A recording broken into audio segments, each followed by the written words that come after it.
And it's another Friday.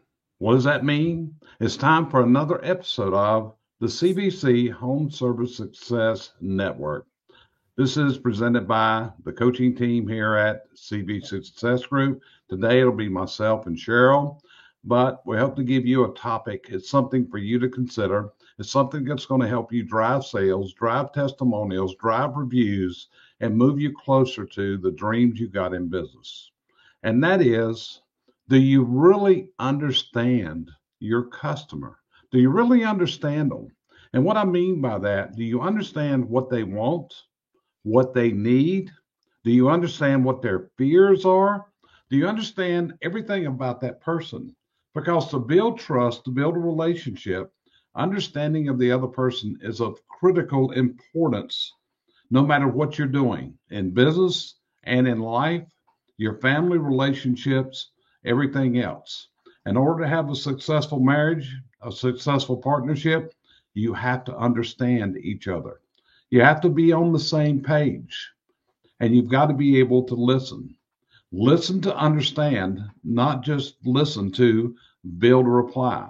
So, Cheryl, what's your thoughts on this about, do you really understand your customer? I think that's a hard position for a lot of people to do because they're so hard at looking for the sale that they are to get away after the job that they don't listen to the customer, which, I've always told you 99% of everything, the problem was communication and 85% of that's listening and 15 of it talking. So I believe that's where a lot of the people fall short. They don't hear what somebody says. They hear words, but they don't hear the content. Yeah, so let me share with you a personal story that's happened in the last several weeks here in our own home. We had a shower head that started leaking water, okay? A shower head that started leaking water. We had a Delta faucet that had this cartridge in it, that the cartridge is going to be replaced. Miss Ice and I even went on YouTube and researched how to do it. And my thoughts are, Cheryl, if I do that, I'm going to mess it up. I'm going to need some kind of tool. I'm going to get frustrated. I'm going to tear up the tile. It's just not going to be worth it. So we went and we called two plumbing companies that I knew the owners of, done business with in the past, and the phone wasn't answered. And that's the first thing about understanding when a customer doesn't, when they reach voicemail, they reach the answering machines, other things, it's not a good way to build this trust and the relationship from the beginning. So, in order to have a great relationship, I think the phone's got to be answered live, doing whatever it is. You have paid a monumental amount of money for that telephone to ring. The cost of a lead in today's world is astronomical. Just earlier this week, I sat through a meeting with one of my clients and we talked with this marketing company and we saw exactly what the cost was per lead just to make the telephone ring. And as a rule, many consumers aren't going to leave a message. What are they going to do when they don't get an answer? They're going to let their fingers do the walking and they're going to find somebody else, which is what we were going through because I'm entering in my mind the fears of having a strange company in my home that I don't know the people, don't know what's there, don't know how it's going to turn out. And I've got a fear that the price is going to be extraordinarily high. I'm like every consumer, folks. These are the things that go through their minds. Do you think about this? Do you understand this? And do you go to these calls ready to build that relationship, that trust? But it's going to involve understanding your customer, listening to your customer, having empathy for your customer. Well, we called the third plumbing company. Phone was answered in a professional manner. Made me feel good. Listened to what the issues were. Said they would have someone here the next morning to take care of this problem because I was calling mid-afternoon. So the next day, at the appointed time, this young man showed up at our house. He was neat. He was clean. He asked if where his truck was parked was okay and wanted to know what the problems were. And we told him we also had a couple other little issues plumbing that we wanted corrected. Told him exactly. So he said, okay, let me go take a look. Went and took a look at what was needed to be done, came back, didn't use any fancy software, folks. He simply wrote a quote on a piece of paper. That was it. Wrote a quote on a piece of paper and told us what needed to be done. He made one mistake. He apologized for the price before he gave it to us. In fact, I told him, I said, young man, don't ever apologize for your price. You got to approach this with confidence. But the guy exuded confidence to me, told him to go ahead, get the work done, and he proceeded to do it, did it in the most clean, efficient manner as he could. Very, very impressed. Didn't make a mess, left the home. Hard to tell anybody had even been here. And what they've done by this, Cheryl, would you call this company in the future? They're my go-to company. It would now be your go-to plumbing company, okay? And it's all because they understood the needs of the customer. So that's my question to you. How do you ensure that you are meeting and listening to and understanding the fears that your customer has? Because your customer does have fears. I can guarantee you. They're worried about what you're going to find. They're worried about where this is going to go to. And so often in a service company, we're actually giving customers bad news. They've had us come out, and one of the things I've heard years ago is people call us to their home. They expect to spend a couple of $100, and they find out it's going to cost them thousands of dollars to have what they thought they had before we ever showed up. And we've got to get this customer, make them happy, get a testimonial, and get a review. Cheryl, from the aspect of a woman, how do you feel about what we're talking about here? I think it's detrimental in the case of a female. I mean, I knew a little bit about construction, which is where a lot of women don't stand. So I knew it could be fixed, but I let that go. I listened to him. He explained it to me just as if he would to any other female. He didn't. The one thing I felt good, did he communicate with you when you were there? Yes, but he talked to me like I was a human. And I think that's where a lot of service guys fall short. They don't speak with the woman like she could be the decision maker on what's going on. But he explained it to me in a way that anyone could have understood. He told me he thought it was something, and I liked the way he said it. I think it may be this, but I want to check it out and make sure. He didn't just run up to the plumbing company and grab some things. He checked to make sure he had the right thing. And that gave me the confidence that I could let him go through. In fact, I stayed in here in my office and worked. I felt no fear. I didn't feel like I had to follow him around. I didn't feel like I even had to tell him the second time, which is huge with me.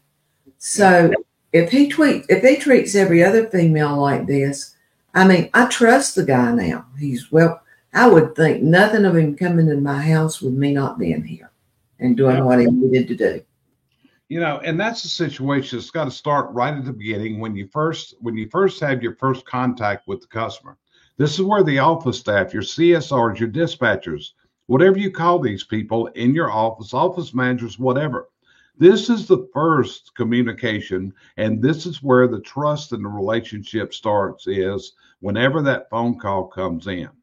And the ability of your people to listen and not interrupt the customer, Let the customer speak and listen to them. And you also need to speak with some, and pause at times. Let the information speak in. So often we're talking like a fire hose and we're trying to get our customers to drink from that fire hose. I know you're busy. I know you're overwhelmed. But again, this is the person on the phone who has got to be the person that starts the relationship building process. Then we're going to have the service call. We're going to the house. Again, you may be having to give this customer some really bad news. Like I said earlier, they're expected to spend a small amount of money, And you may be needing to tell them it's going to cost thousands of dollars to have what they thought they had before you ever showed up. So how do you do that? Well, here's a couple things for you to keep in mind. Number one, the customer has to sense value. How are you presenting yourself as a person of value? They have an urgency. They have an urgency. They need something taken care of. And the next one's vastly important. They do not sense there is a risk with dealing with you. They've been engaged. They feel the relationship. They understand the need. They believe in you and they have trust in you. And lastly, when you talk to a customer, do you talk to them with empathy? Do you have empathy for what they're going through? Think of it yourself. When you're doing business with someone, what do you want that person to deliver to you? What do you want that company to do? What are you looking for where you're going to become what I call an enthused customer? Who's an enthused customer? That's a customer that tells everybody, you got to try my guy. My guy takes care of these kind of problems. Call my guy. He'll do it. Call this company. They've got a gal on the phone who will give you the information you're looking for and take care of it. You see, that's all about how do you really understand your customer. Put yourself in the shoes of the customer. What are you thinking? Think about it this way. If you were taking your car and getting the oil changed and took it to the local dealership, and all of a sudden they come and said, hey, Mr. Eisenhower, we need to talk to you a minute, and start telling you all the bad things that they're finding in your vehicle, that it's going to cost thousands of dollars to have what you thought you had when you were driving up, but you hadn't seen these problems developing. It takes understanding. It takes trust. It takes building that relationship. When you look at it, that's why I bought many cars in my life from the same dealership. Why? Because I trust those people that run that dealership. Share what would be any other words you would have on this. I just want to say to anybody that's the business owner or the person going out, these people automatically don't trust you. This world has gone into that area. Trust has to be made now. And if you want someone to buy from you, the first steps to get them to trust you. And the moment they quit trusting you is when things are going to go down. Yes, they are. You're going to have a problem. When that relationship falls apart, if you're not careful, there's a divorce that's going to happen. The divorce is going to be between you and that customer. And the problem is, once people go through this divorce, they develop hatred for the other person. This is where bad reviews come from. Often, as I look at the bad reviews that are come up online, what do I see is, I see there was bad communication. Remember this, what does a customer want? They want you to do what you say you're going to do when you say you're going to do it. That's a quote from our old friend Larry Winget that I've gotten a lot of good information for him over the years. Had him as a personal coach at one time, did a great job, opened my eyes up a lot. So Cheryl, what would be your closing thoughts on this subject matter today? Just one statement. Treat people like you want to be treated. And this, I think you'll be fine. That's a good one. Put yourself in the customer's position. Think about somebody coming in. Think about having a computer issue in your office. You don't understand what's wrong with this computer. All you know is it's not working right, and you're looking for relief. Or anything else around your home, your business, your life. What are you expecting? Treat your customer the way that you want to be treated. If you do that, you know what's going to happen? Success will be yours. That's where it's at, folks. But you got to work at it. Sometimes it's really tough. It's really tough.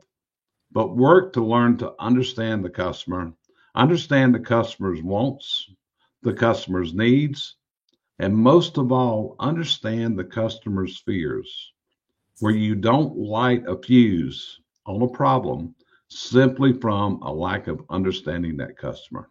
And with that, we're going to end this week's episode of the CBC Home Service Success Network. As always, we appreciate you joining us. If you're joining us live, thank you very much. It's a high compliment when you take the time out of your day. We have many, many more people always watch the replays. We're getting tens of thousands of replays on our channel, and we appreciate you listening in to us. If we can help you move your business or your life into where you want it to go, reach out to us. You see our email addresses on the screen right now. We'd love to hear from you, and we'd love to look at you as a person that we've helped make it there. It's the most wonderful feeling in the world to know we help people get to their dreams. And with that, we'll see you next week on the next episode of the CBC Home Service Success Network. Thank you very much for joining us. It's an honor, it's a privilege, and it's a